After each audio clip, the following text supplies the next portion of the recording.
clock is 13. Sing 1, 2, 3, 4. Cause no one can do it like we do it, like we do it, like we do it. Cause no one can do it like we do it, like we do it, like we do it. Cause no one can do it like we do it, like we do it, like we do it. Cause no one can do it like we do it, like we do it, like we do it.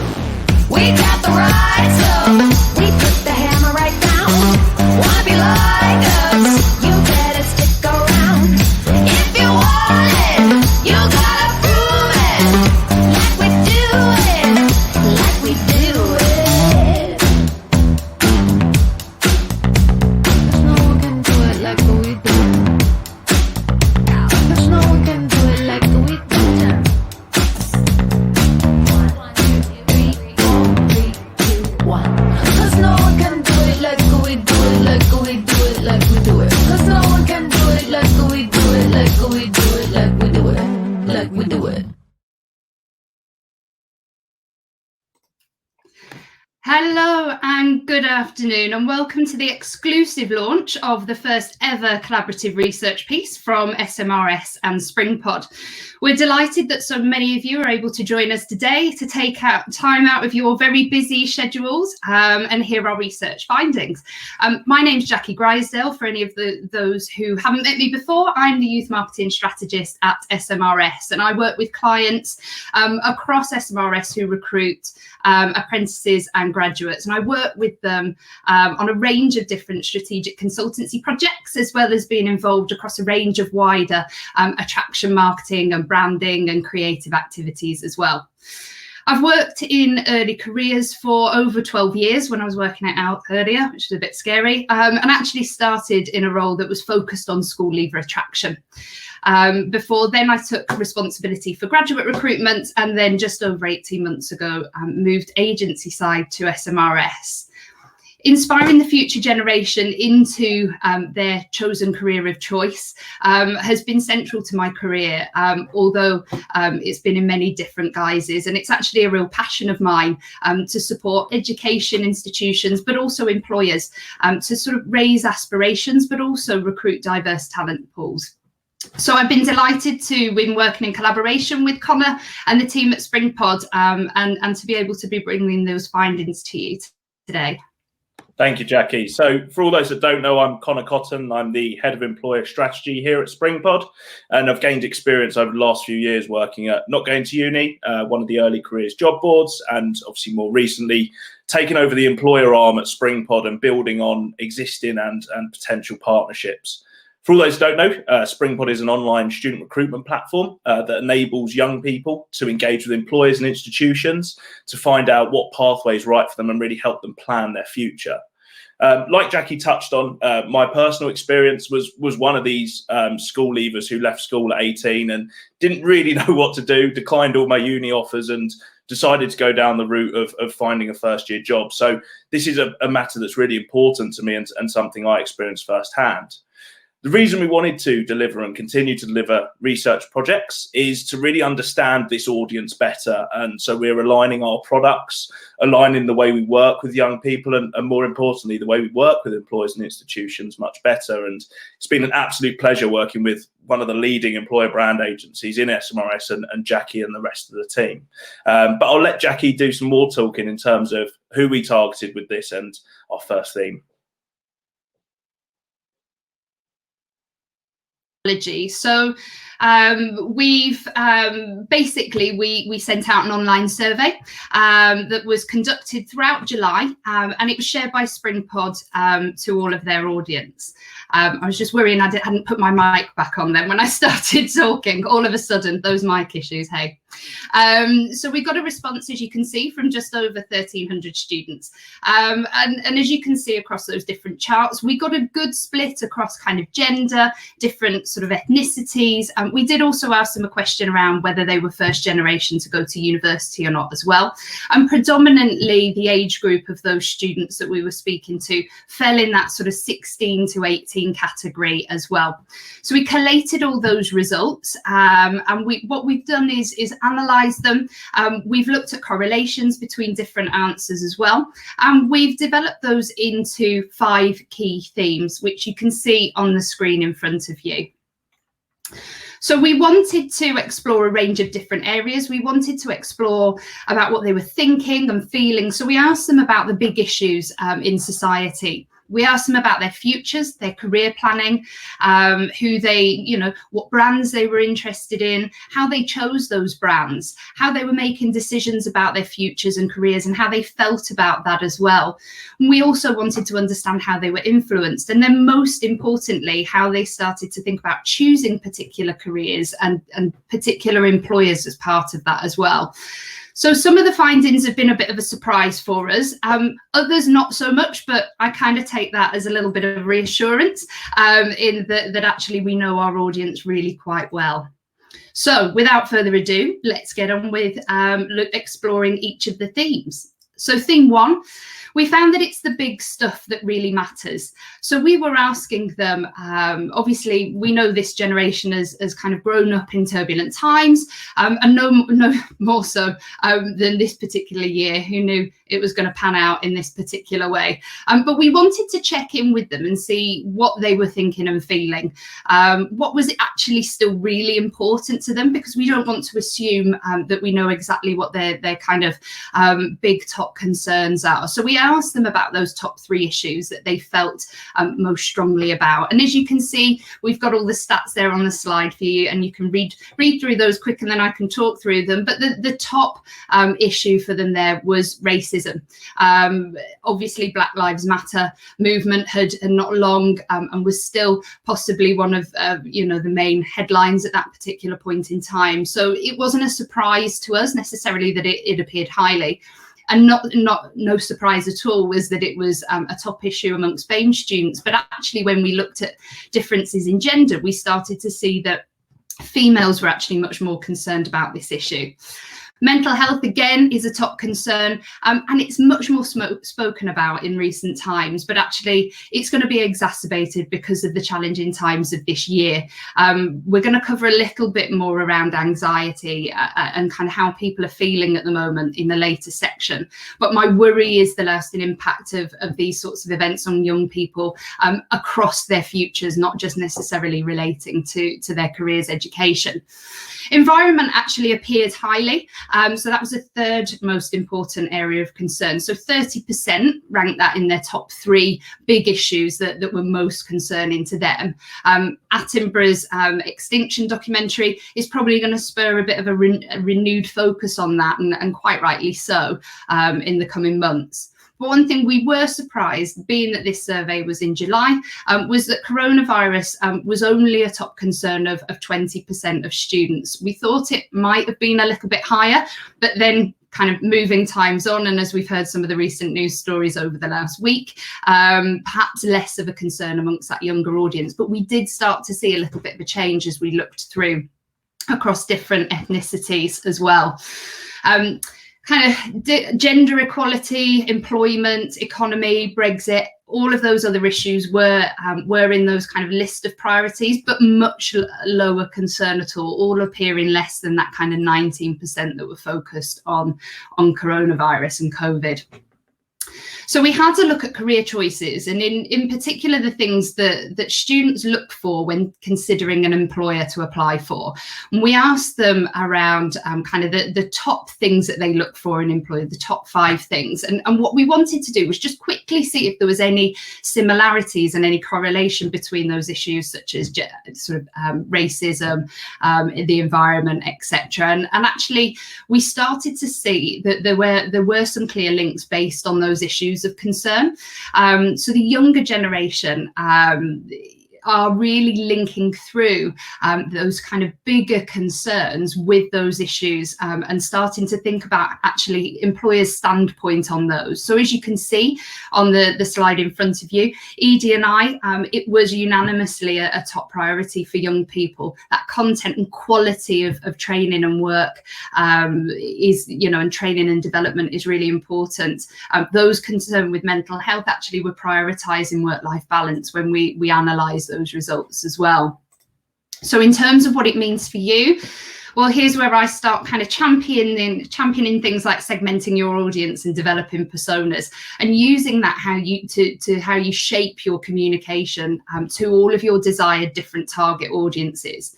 It's about starting to really think what matters to your specific target audience, what they're thinking and feeling about different issues, and starting to showcase whether you're being inclusive and fair, considering how you're showcasing the diversity of your workforce, and can they really see themselves reflected in that. If you have a supportive culture, make sure that you're starting to showcase that as well. So it's starting just to think about those career drivers and how you're starting to kind of shape your messaging to those different audience segments. Amazing. And in terms of on our next theme, we were really keen when Jackie and myself set out to deliver this project to really find out why young people chose brands based on some of the themes that we actually saw in theme one, and how that varied between the consumer and the employer brand piece. The long and short answer to that is there's many more similarities than we actually thought. When we sat down and thought through this, we thought there'd be quite a big disconnect, but actually there's certainly a lot of similarities, particularly around quality. So 89% listed quality in the top 3 in terms of either that brand or that employer. We've obviously seen this typically when young people are applying for sort of the most popular brands that they know, i.e. the top 100 employers in the UK.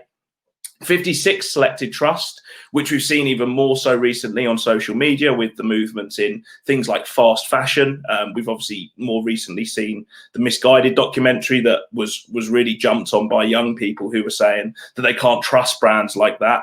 And this really transpired in our research. 49% selected happiness. So happiness amongst that brand, amongst the people working there, amongst the way that brand conveys its messages was really, really important. Young people, as we probably would expect, actually want to focus on brands that stand for something. They engage with brands that feel they best reflect their values and beliefs, and that really echoes actually a lot of what Jackie was talking about in theme one. Nike, Apple, Adidas were amongst the top stated brands. We actually asked young people what brands would they class as brands they'd like to buy from or they'd like to engage with. And it was funny that sport and tech were very much at the top. We've seen a lot of sport brands be big advocates for diversity and inclusion. We've seen Nike's most recent advert that they delivered that obviously received such a great response because of the diverse range of people from different backgrounds. Moving on, the power to choose was really important.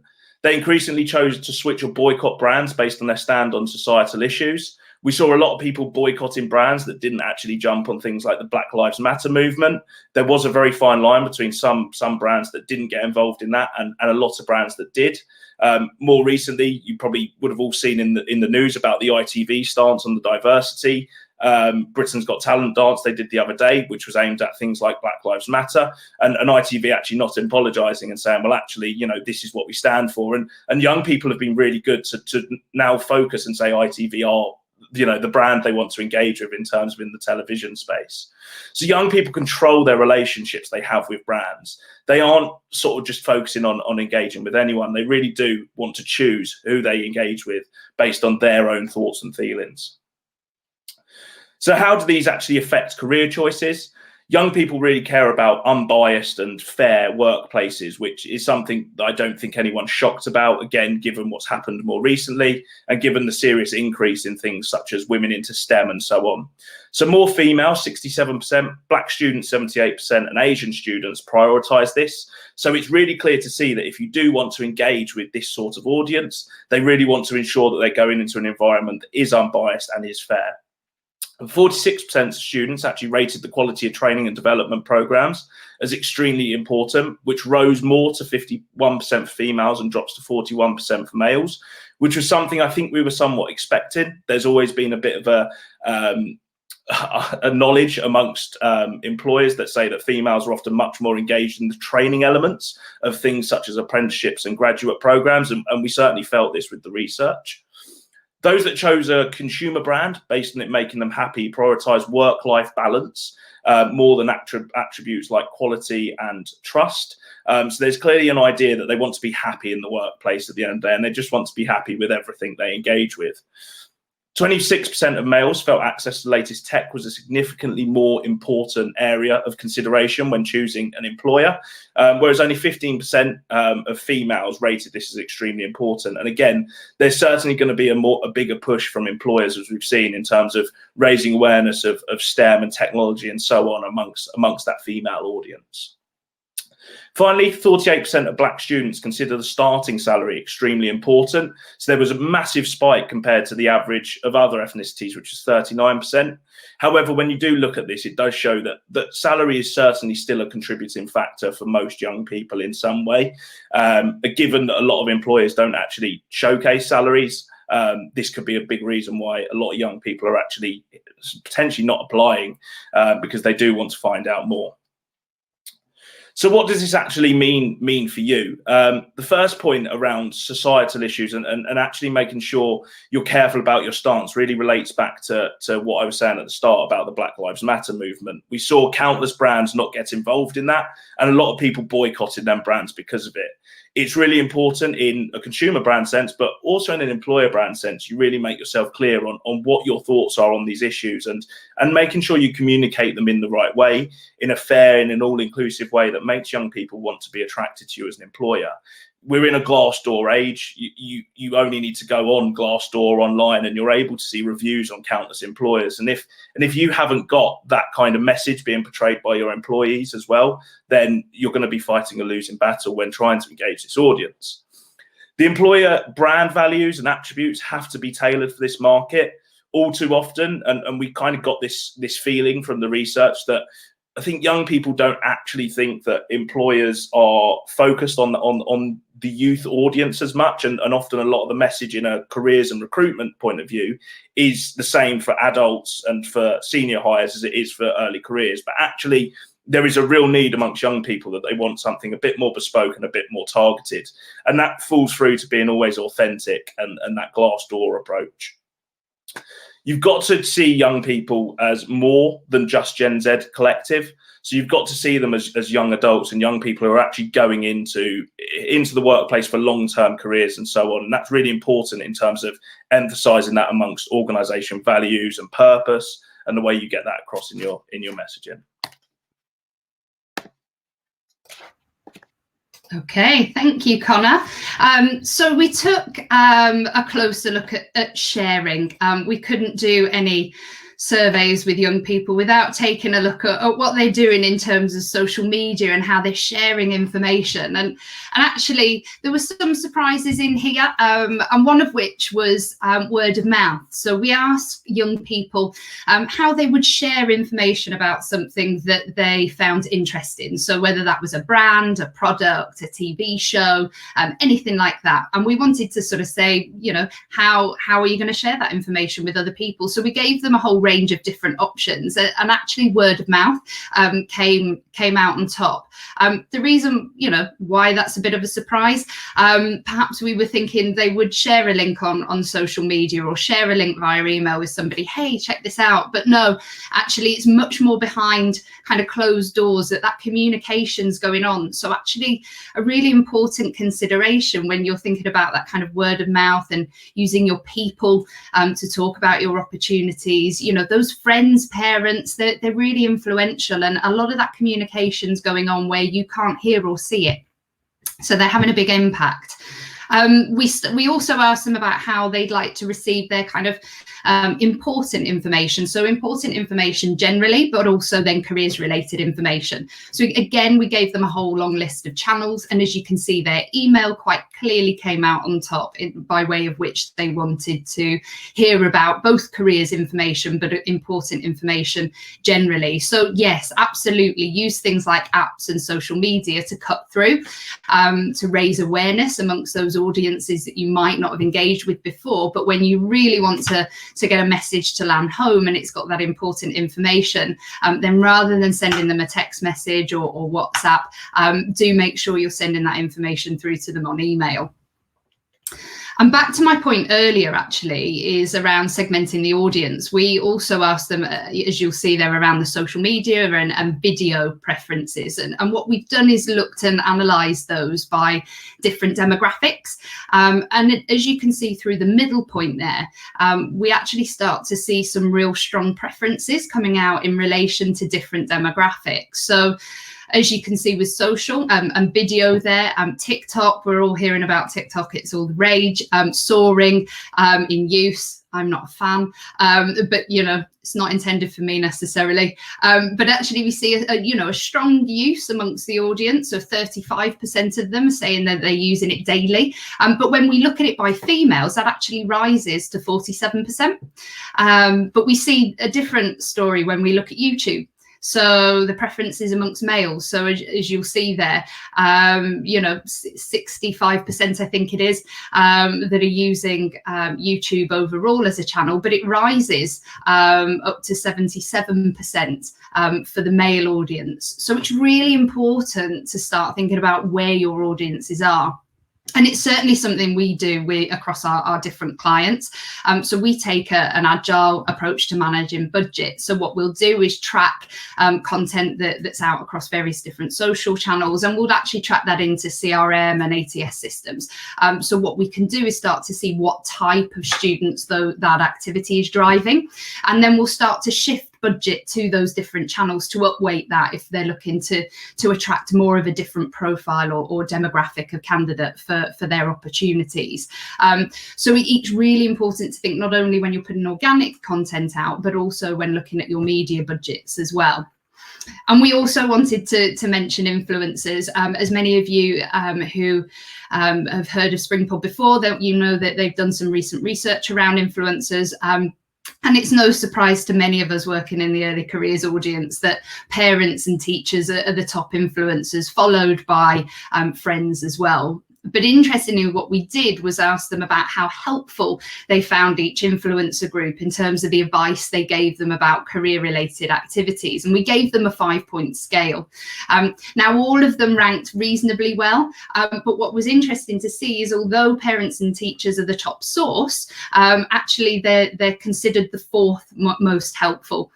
That lags behind employer sites like Springpod, third-party career sites, but also YouTube videos as well. So it shows that it's just as important to keep those teachers and parents as well informed as you can, so that they can give more helpful advice to their children and the young people that they work with. But also make sure that your people are, as Connor's already said, are front and central to what you're putting out there across your different content channels. And ambassadors are something that we champion quite a lot across all of our branding and attraction, both in youth and experienced hire. So really remember, it is all that word of mouth, back to my first stat. And in terms of what this means for you, well, it's all about making sure that it's personalised and relevant, thinking about the audience needs. As I mentioned before, it's, developing those personas. Students want information in specific ways, so don't be where they don't want you to be. TikTok's all the rage, but do they really want to be learning about careers there, or is it more about having fun? And if you do want to be there, then just make sure you're shaping that content in the right way. Think about their journeys. What touch points are there, and how are you sharing that content along the way to reinforce and nurture them along that journey? And make sure that video content is central to your strategy as well. Make sure you're using that to cut through, and choose the right channels for each of those different audience segments. So we'll come on to kind of drivers and motivators again later. So it is, yes, about messaging, but thinking about those different channels to tap in for the different types of talent. So tech talent will be in a very different place than some of those who are looking into medicine and other sorts of careers.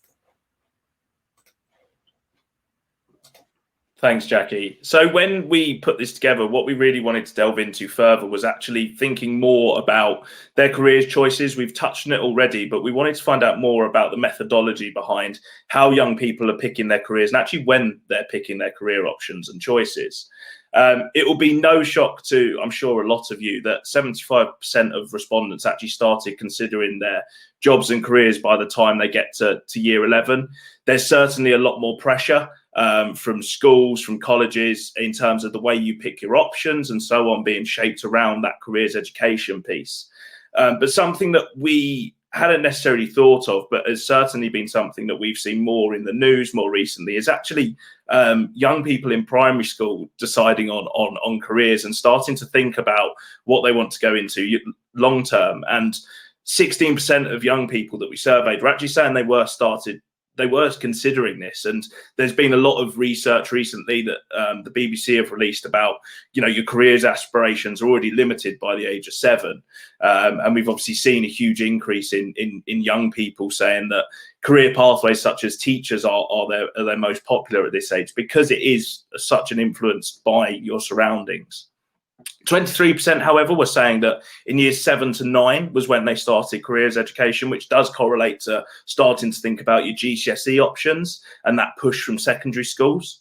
22% of Black students were actually saying that they were thinking about careers in primary school, so slightly higher than other ethnicities, and 41% of Asian students began considering their career in year 10 and 11. Again, potentially in line with the college decision, the A-levels decision.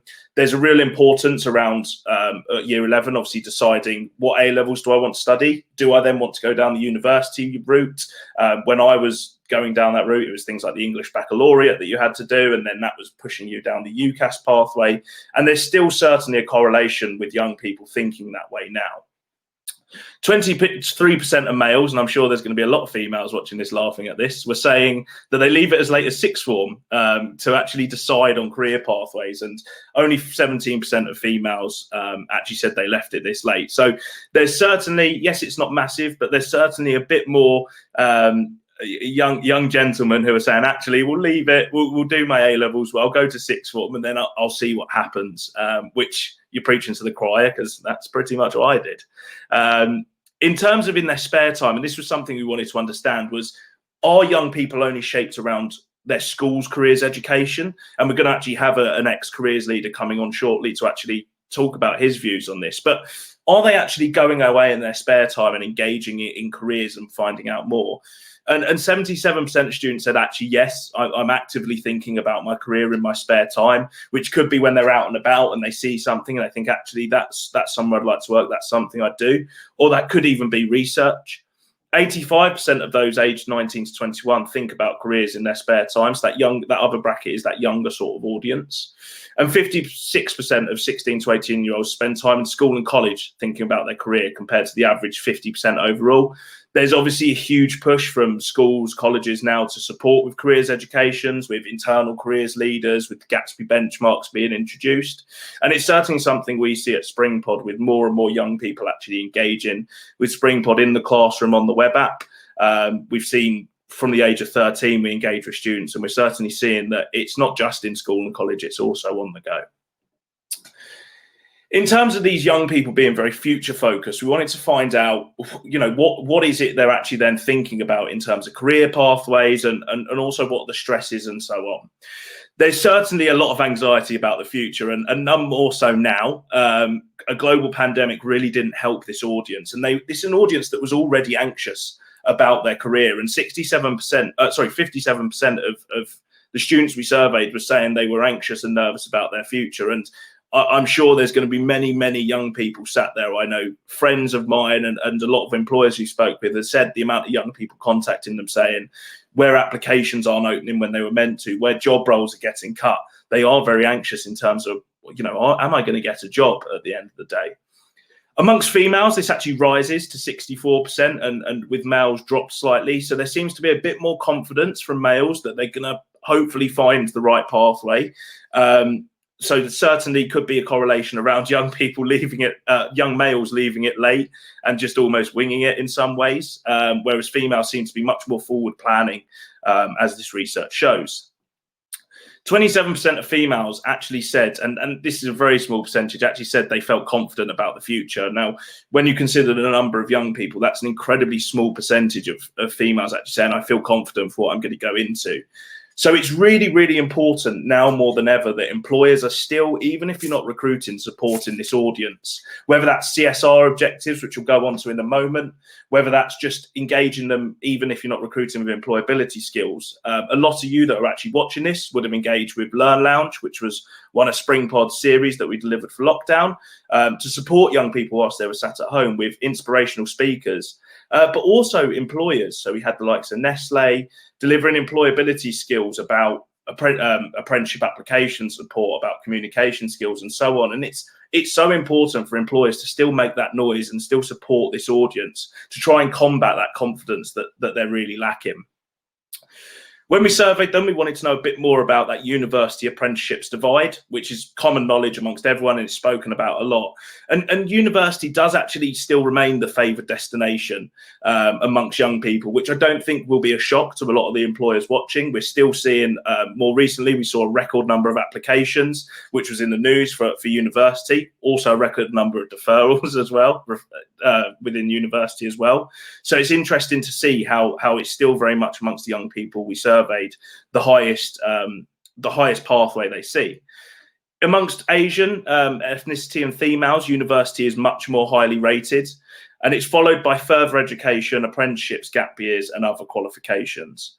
However, when we looked at that 16-year-old audience and those of Black heritage, we noticed apprenticeships were much higher rated. So we could be seeing a new generation from that 16 and below audience who are actually saying apprenticeships are the way forward. This could be because of the big push from the ESFA, from amazing apprenticeships, from companies such as Springpod to drive young people down that apprenticeship pathway as an alternative. So we could be seeing an influx in potential young people leaving school and going down the apprenticeship pathway in the next few years.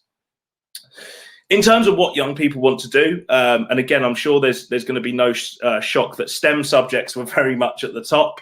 So top careers amongst males were technology, which equates to a lot of the stats we've already spoken about, engineering, computers, IT. On the flip side, amongst females, we saw medicine, sciences, and psychology. There's been certainly a big influx in the amount of publicity the NHS and health sector careers have been getting. We began working with a number of NHS trusts to deliver virtual work experience, and we've seen thousands of applications delivered to this because of the sheer influence after coronavirus that the NHS has given the country, and rightly so. More importantly, this is rubbing off on young people to go medical is a potential pathway that I want to go down. In terms of what this actually means for you, and I've touched on some of these points already, so I'll just skim over them, but you've got to consider your early engagement strategy. A lot of employers that are probably on this webinar, everyone's going to have a different strategy, and gone are the days of that old school job board approach where you get your vacancies, you put them on a job board and you just go for that 18-year-old audience that you're trying to hire. Actually, now you need to really focus on influencing their career decisions, supporting them much earlier with their GCSE options, even with their A-level options, with creating an idea earlier on what they want to do when they get older. We've seen multiple employers, and again, some of which that are on here, that have began working with Springpod because of that early engagement they want to start delivering. And I know it's the same with a number of the clients SMRS work with. You've got to align your CSR outreach with future talent. We've seen the amount of ethnic minorities that are really struggling with anxiety and so on, and are looking at that apprenticeship route and so on, and want a bit more support and hand-holding, and also more widely. So it's really important that you look at addressing that skills gap and actually really supporting young people at a younger age with things such as virtual work experience, things such as employability skills and so on. And that's also got to kind of transpire in your school's outreach strategy. So ensuring that all school outreach breaks down stereotypes. Jackie mentioned ambassadors, which is a great point, having a diverse range of ambassadors, people that young people can really get inspired by. And that's so important for this audience, regardless of ethnicity, regardless of gender. And you've got to focus away just from in-school engagement. A lot of employers think that, and we've seen this, that a lot of employers will think that you can only engage these students in school or they're not sort of in the job board manner. But actually, you can cut through the noise much better outside, whether you use platforms like Springpod, whether you focus on what Jackie was saying and actually looking at different social channels and working out where are young people communicating and where do they want to find out more about careers. And more importantly, provide direction. this is one of the most difficult times that probably one of the in the history of the world difficult times that young people will face. A lack of opportunity, a lack of employer support potentially at times. So it's really important that you do provide that direction, that's reassurance to young people that future career opportunities will open, and it may be that they need to go down a slightly different path initially, but they will get there in the end, and that's so important. We've actually got the joy of having someone slightly more experienced than myself in terms of careers education in Mark Woodward. Mark's been a careers leader for many, many years and worked at a number of different education providers and a lot of other work as well outside of that. Mark's certainly much more qualified than me to talk about careers education. We had the joy of actually having a video from Mark about his thoughts. So I'll pass over to Mark and we'll hear more about his thoughts on this. Hello, everyone. Firstly, thank you, Jackie. Thank you, Connor, for letting me have this opportunity to reflect on what's a really exciting research project into the interests of young people as regards their work aspirations. I've had the privilege of working with young people in schools for over 30 years and therefore very much privy to their thoughts. In some respects, the report's findings didn't really surprise me very much, which was great. I've always found young people positive, found them fresh, found them insightful, loads of ideas, always wanted to challenge things, always wanted to disrupt in a good way, always wanted to reorder what perhaps traditionally has always been done, and therefore wanted to look at fresh ways of doing things. And I guess schools have traditionally been less opening to listening to these ideas and acting on them because their key focus has always been training for exams. But very definitely, as the report really shows, recent debate about the things that really do matter to young people, issues such as climate change, equity and equality, Black Lives Matter, homophobia, ableism, transphobia, and other such issues. It's really made the world listen. And young people want brands and employers to be authentic and consistent. I think they want to be asked about what they can contribute to now more than ever, since they're really very much better informed and also empowered by social media and the experiences they've got of the workplace through side hustles and experiences they've had already. But I've always been a passionate advocate for their dynamic ideas, and they've got so much to offer to companies who are wise enough to listen to their voice, really. If you want to ask, well, how early is it for young people to be talked to about careers? So how early should companies go into schools? I'd say it's never too early. Any involvement, light touch or full concentration, whatever experience it is, it's something which feeds and breeds curiosity, really will open eyes. I mean, so many jobs and so many industries are not actually on the curriculum.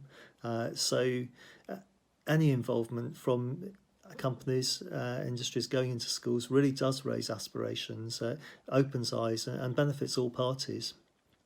I know traditionally employers have always been very good at contributing to careers fairs and to talking to students around options time and so on. But there are probably a lot of other things which now employers, I feel, could do to raise aspirations and break down barriers, definitely for underrepresented groups. And also, these are ideas, I think, which are also going to fit nicely with the costs that employers are facing. It's very difficult to go into every school, school by school. It just doesn't fit. But a viral reach is something which can now really benefit the companies, but it also gets to parents, it also gets to teachers. So some of the things I would say are be as present as possible. Obviously, be as inclusive and as diverse as possible. That's a given in the 21st century. But you can prove this by the use of stories Stories are crucial. Real stories are crucial. Your Insta Lives, your podcasts, your snackable content. There was Springpod's brilliant Classroom to Boardroom series that promoted apprenticeships back in Apprenticeship Week earlier this year. That had real examples of people that students were able to listen to, they're able to watch and then share. So relatable content which expands the knowledge and experience of young people is really important. Every company could be hosting webinars and offering virtual work experience and insights. That could be open to every student that way. The report really does highlight how crucial this all is in terms of building individual relationships. The student really feels that that's personal to them and to the employer's benefits. Then you're building a viable talent pool which is going to pay huge dividends for you as well. I know it's not necessarily done for that reason, but practically that's important and is going to be a great benefit. Young people should be the first priority, but realistically, yes, you have to have a benefit back. By doing these things, I think you're also filling gaps in the curriculum. There's little education about finance, mental health and moving to the workplace, life outside school. These are all things that can be infused in what you're doing and are going to provide excellent benefits for everyone. I've seen disruptive apps like Springpod work really well in this regard because it allows students to just engage and develop their curiosity, and they talk to employees, they talk to people already outside school in a safe space, and that conversation is genuine. It keeps the conversation and communication going, and as I say, the viral effect of that is a really good effect. If we look at what's happened this year, I've seen a lot of young people grow and outgrow school by watching webinars and completing virtual work experience. And to coin a phrase, they're oven ready, and they're oven ready for work. How exams fit with this is going to be interesting. There is talk of a huge divide in students who've between those who've been held back by no fault of their own, whether it's by illness, their personal circumstance, whether the fact the school hasn't been able to pivot to a virtual delivery. So many schools have furloughed careers advisors, so there perhaps hasn't been that direct advice. Then situations like access to technology, to Wi-Fi and so on, it has been tough on a lot of people. In contrast, those who've side hustled, those who've watched, learned, engaged and done things like that in this time where they've had a lot of time to look to the future, I can see them streaking ahead. But for employers, this is something where you could step in and reassure that exam results aren't the sole discriminator. You want to look at potential, you want to look at the attitude of the students. So your help in the situation of stemming this imbalance would be really good.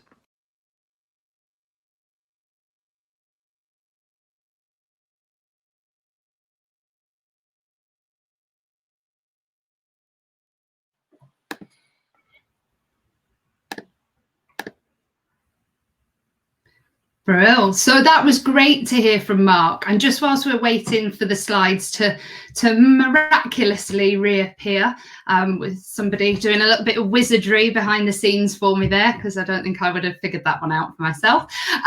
So thank you to Mark, who is also, just to say, also on the chat with us today. He has joined us.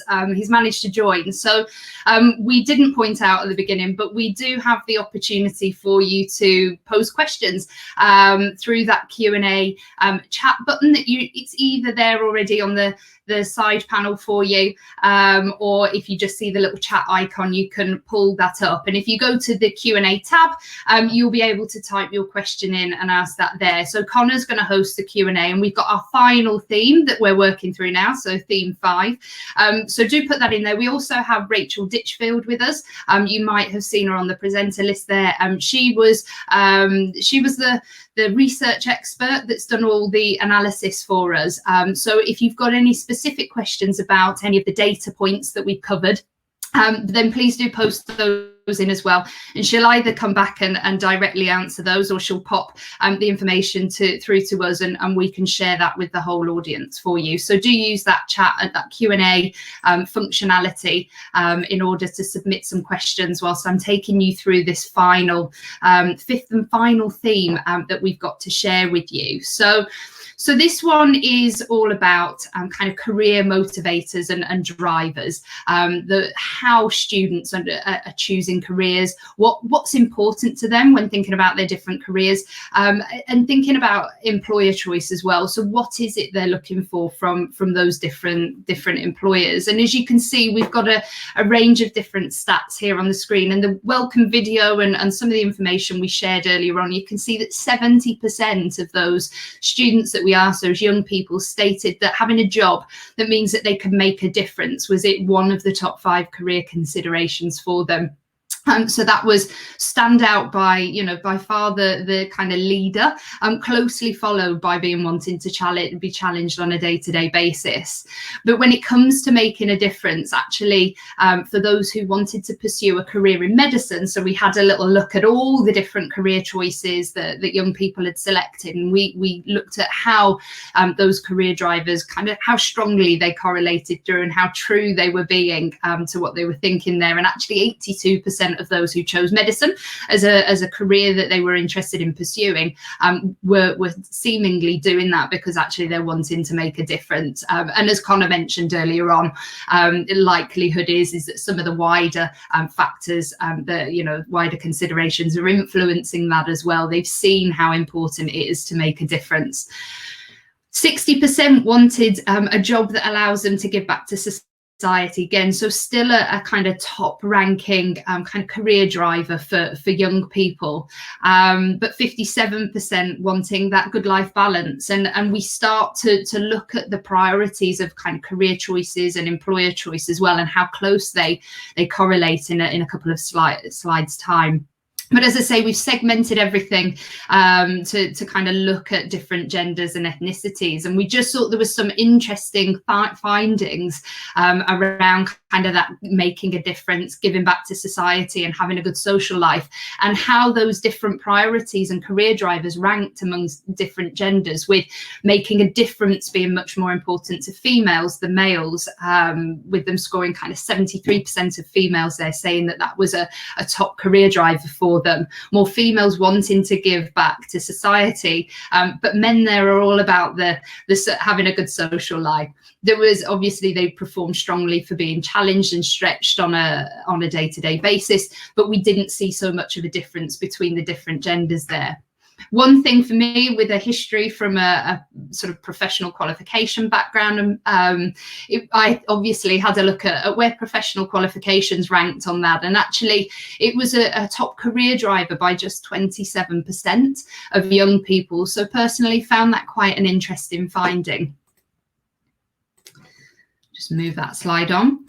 So then what we did was have a look at, as I mentioned, have a look at how those career drivers kind of connected to the particular career choices. So we picked out just some of those different career areas that students had selected. And it was clear to see that the priorities really do change. And again, harps back to what I was saying earlier on around kind of creating personas and segmenting your audience. So for those students that are interested in technology, being challenged on a day-to-day basis, a job that allows you to make a difference, and having a good social life were much higher on the priority rankings than other students for other subjects. Those favouring sciences and perhaps teaching careers, the things that were the top sort of most important drivers for them were having a job that made a difference, which would make sense, but also having a desire to really use the subjects that they studied at school, and continuing that through, obviously, to share that expertise with others in the future. Those favouring business, accountancy or banking, it's all about the opportunities for promotion, the opportunity to work with senior managers and executives as well. So thinking about how that messaging and that hierarchy sort of plays out is really quite interesting. And we did also have a career choice of career choices there around sports persons, you know, being a sports person, and various other careers, and you'll see all of that in the full report when you can download it. But we did pick up on that actually for those wanting to be a YouTube vlogger and be a hit that way, actually having a job that makes a difference was the top driver. So, you know, more fool me, it wasn't about the fame after all. So they actually do want to make a difference and improve the lives of others through sharing their snackable content as well.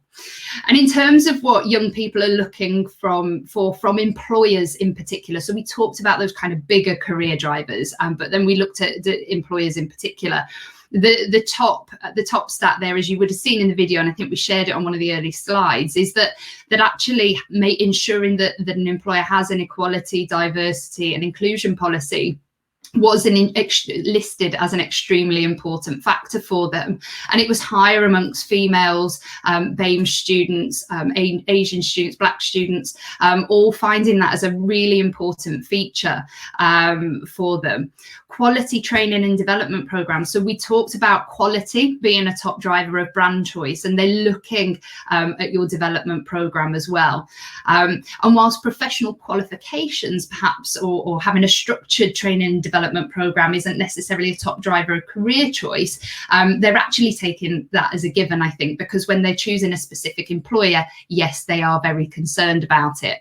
They want that good work-life balance, so we'll look for that kind of messaging when they're exploring your channels, your website, and what you put that out there on social, and what your employees are sharing about you as well. Obviously the content of the work is important, so again, those people stories and that kind of day in the life type kind of content is really resonating as well. And actually, also interestingly, we found that 36%, sorry, not 30, 36% found that the potential for having a longer term career with an employer was something that was important. So it is a lower percentage, but actually doing a little bit of digging around, and the Deloitte Millennial Survey actually backed that finding up, saying that actually the ability, the duration of a career had actually extended for the first time, I think, in the last 4 or 5 years.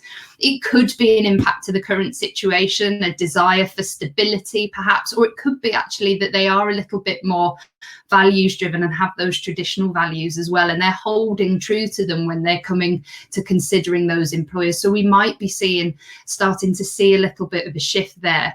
And as Connor mentioned earlier on, actually 33% say that salary is important when looking at a particular employer, but actually it is more important amongst certain demographics. So Black students seem to put a little bit more of a priority on that, likely because they're just interested in ensuring that there's equal pay. So we've seen that with the gender pay gap, so they might be concerned about that for the sort of ethnicity pay gap as well. So in terms of what this means to you, it's really thinking about what's important to the audience that you wanted to attract. And as we've mentioned before, really thinking about your organization's values and purpose. And obviously you'll have a bigger employer brand for the majority of employers who are listening to this. You'll have your bigger overarching employer brand, but thinking about how you tailor that for the youth audience and for the particular segments of the youth audience that you're looking to attract. So it has to be in an authentic way. They will go and do their research. They're all about authenticity, my favorite word. But think about those values and and drivers, and how you're connecting in the right way, and that you're dialing up perhaps some of those important areas that a student is looking for. We saw tech talent is looking for something much different than the YouTube blogger, for instance, or somebody who's looking for a career in business. And actually, for a recent client, we've done an audit about messaging around kind of tech programs, and how employers are tailoring that message for a tech audience. And surprisingly, we saw it wasn't really happening. So there's some non-traditional organisations out there, so that students wouldn't necessarily consider for a tech career or a tech role. So banks and other such organisations, and some of them really aren't shaping and changing what they're saying specifically to that audience. So yes, they're talking about a slightly different program and a different area of the business, but are they changing the hierarchy of that messaging, and emphasizing certain values, etc.? Not so much so, in my opinion. So I think there's an opportunity for employers to think more carefully about how they're crafting their messages, and how about they're talking about different issues that are important to your audience across those social channels that we talked about earlier. So I'm going to hand over to Connor to wrap up, and then we'll head into the Q&A session. So if you've got any burning questions for either of us, then please do remember to submit those. Brilliant, thanks, Jackie. And yeah, if anyone does have any questions, I haven't seen any flash up just yet, but we'll give it a minute or so for any to come through. But in the meantime, from myself, just wanted to say a huge thank you to Jackie, who has been an absolute pleasure to work with Jackie and the team at SMRS. And we're really impressed and pleased with how the research has come out. And hopefully this will be certainly the first of many. So it's worth noting, if anyone does have any themes that are of interest more so from the research they want to develop further or want to delve into, then please do reach out to Jackie and myself. And on the final slide, we'll have some details, and we'll certainly be in touch to say thank you to everyone who's involved. I don't think there are any questions. I'll give it another few minutes, but if not, like I said, we will be in touch. So please do feel free to follow up sort of personally to either myself or Jackie. And we do, just to mention, on the tab to the right hand side, if you find the chat section, you'll see a handout there. So please do feel free to download the full report that's now available to you. And both Connor and I will be hosting it on the respective SMRS and Springpod websites as well, so that you'll be able to access that. Perfect. We've actually just had a question come through now from Mark, fun enough, and your point around ambassadors was really great, and Year 12 students being very involved in this during lockdown. Is that something, have you seen it more so, Jackie, with your employer partners you work with? I know we certainly have. Yeah, ambassadors, and also certainly for thinking about sort of future activity, how ambassadors are going to shape that, especially in terms of graduate recruitment going forward. The traditional approach to kind of campus ambassadors, we've seen lots of kind of pairing up and buddying as well. So lots of clients really leveraging people within the business to really tell those stories, and in nice authentic content as well. So where they're, that sort of user generated content, and I think some employers have been brave and kind of been brave enough to step away from some of that polished content and kind of beautifully crafted and much more user generated, which I think really pays dividend, because the audience see that it's more authentic and feel as though they're getting a real insight into the organisation and the opportunities they offer. Certainly. Well, I think that's everything for question-wise. But like I said, a huge thank you to SMRS, to Rachel, to Jackie, to Mark, to Imi from Springpod on the back end, who's been admin today, and everyone else who's attended and been involved in this. Like I said, we're really impressed with how it's come out, and really hope you're all able to gain some insight from this. Like Jackie said, our contact details are on there if you do want to reach out, and we'll certainly be in touch to say thank you. But I think, unless Jackie, you've got anything else to add, I think that's everything from us. Thank you very much for joining us. Yes, thank you, everyone.